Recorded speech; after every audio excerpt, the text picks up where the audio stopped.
আফজাল বাবু, বর্তমানে তৃণমূলের যে অবস্থা সেটা কিন্তু একেবারে তৃণমূল প্রায় ধুয়ে মুছে সাফ হতে চলেছে, হওয়ার পথে।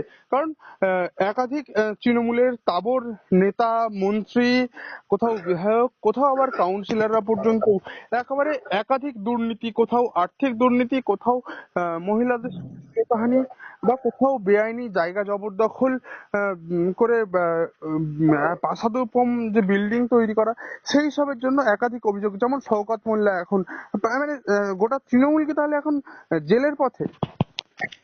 দেখুন, তৃণমূল এখন চারটে ভাগ। একটা হচ্ছে দুলালের তাল বিচ্ছিরি আর চিহ্ন দেখিয়া লইবেন, সেরকম তৃণমূল এখন সংসদীয় ভাবে বিধায়কের হিসাবে 58 জন বিধায়ক ঋতব্রত বন্দ্যোপাধ্যায় বিরোধী দলনেতা হিসাবে স্বাক্ষর সম্বলিত জমা দিয়েছে এবং বিধায়কদের মেজরিটি হিসাবে উনি বিরোধী দলনেতা হয়েছে।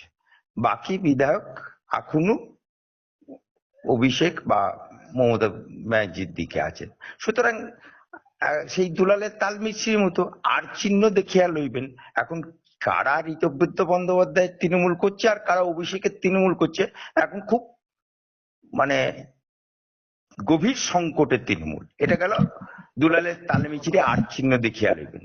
মমতা বন্দ্যোপাধ্যায় 2 নম্বর হচ্ছে আগে তিনি যে বলেছিলেন যে আমাকে 294টি এতেই আসলেই আমাকেই প্রার্থী ভেবে ভোট দেন।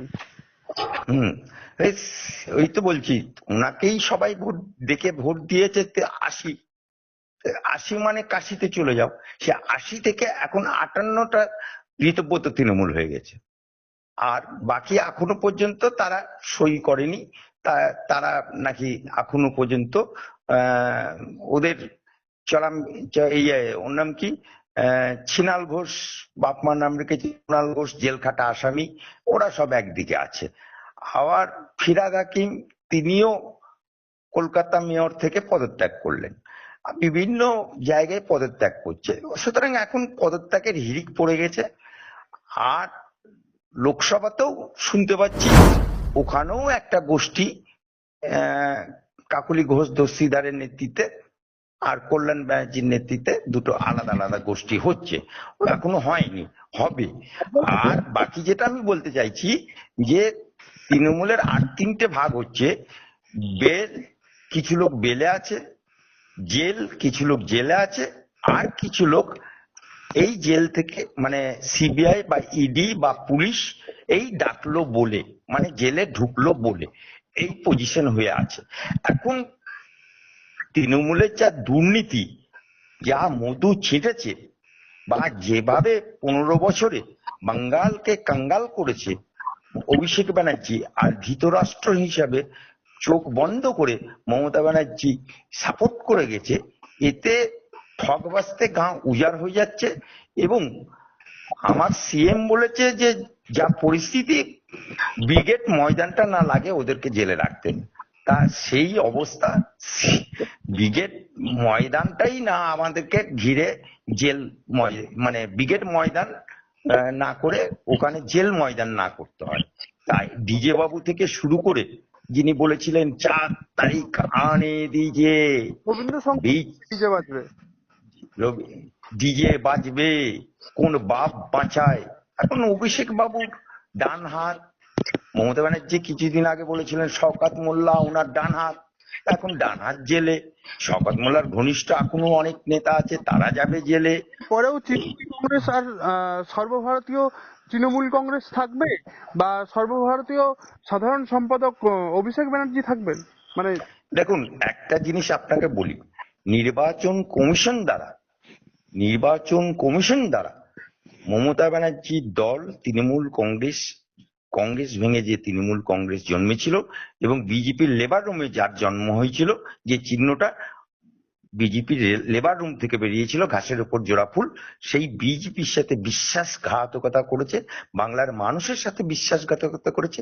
এমন কোন দল নেই যে উনি বিশ্বাসঘাতক করেনি। কংগ্রেসকে কংগ্রেসের সাথে বিশ্বাসঘাতকতা করেছে, বিজেপির সাথে বিশ্বাসঘাতকতা করেছে, এবং উনি ক্ষমতায় থাকাকালীন বাংলার মানুষের সাথে বিশ্বাসঘাতকতা করেছে, এবং বিভিন্ন দল থেকে এমপি এমএলএ ভেঙেছেন। সুতরাং মানে জাইসা কর্ম ওয়াইসা ফল।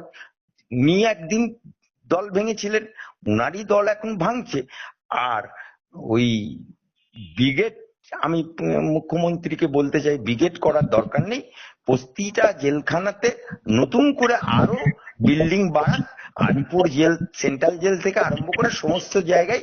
আর জেলখানাতে আসামিগুলোকে আসামির মতো যেন ট্রিটমেন্ট দেওয়া হয়, তারা যেন কোনোভাবেই ফোন ব্যবহার না করতে পারে, তাদের যেন ওই যে রুটি ডাল ভাত ভাত যেটা জেলের নিয়মে সেটাই করানো হোক, এবং তাদেরকে জেলে আসামি কয়েদিদের মতোই যেন ব্যবহার করা হয়, তাদেরকে এন্টারটেনমেন্ট যেন কোনো সুযোগ সুবিধা না দেওয়া হয়, এবং যে জেলারও ওনাদেরকে সুযোগ সুবিধা দেবে সেই জেলারকে সাসপেন্ড করা হোক।